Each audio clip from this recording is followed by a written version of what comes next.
मित्रांनो, शर्मा नावाचा एक ब्राह्मण एका छोट्या गावात राहत होता आणि एके दिवशी त्याने एका श्रीमंत शेतकऱ्यासाठी विधी केला, ज्याने त्याला एक बकरी भेट म्हणून दिली.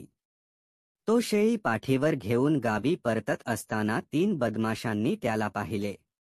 बदमाशांना भूक लागली होती आणि त्यांना बकरीला जेवण म्हणून शिजवायचे होते, म्हणून त्यांनी ब्राह्मणाकडून शेळी काढून घेण्याची योजना आखली. ब्राह्मणाला घाबरवण्याची योजना अशी होती की तो बकरी सोडून पळून गेला.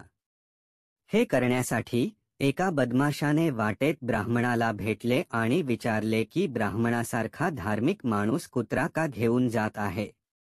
ब्राह्मण रागावतो आणि गयाला घेऊन पुढे जातो.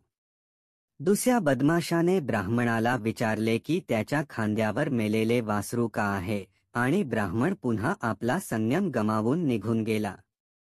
पण आता ब्राह्मण गोंधळून गेला होता आणि त्याच्या मनात संशयाचे बीज दाटले होते.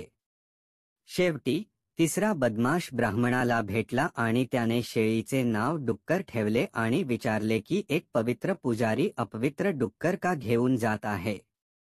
यामुळे ब्राह्मण खूप चिंताग्रस्त झाला, कारण तो असा प्रश्न करू लागला की तो प्राणी खरोखरच एक राक्षस आहे का, ज्याने वेळोवेळी आकार बदलला.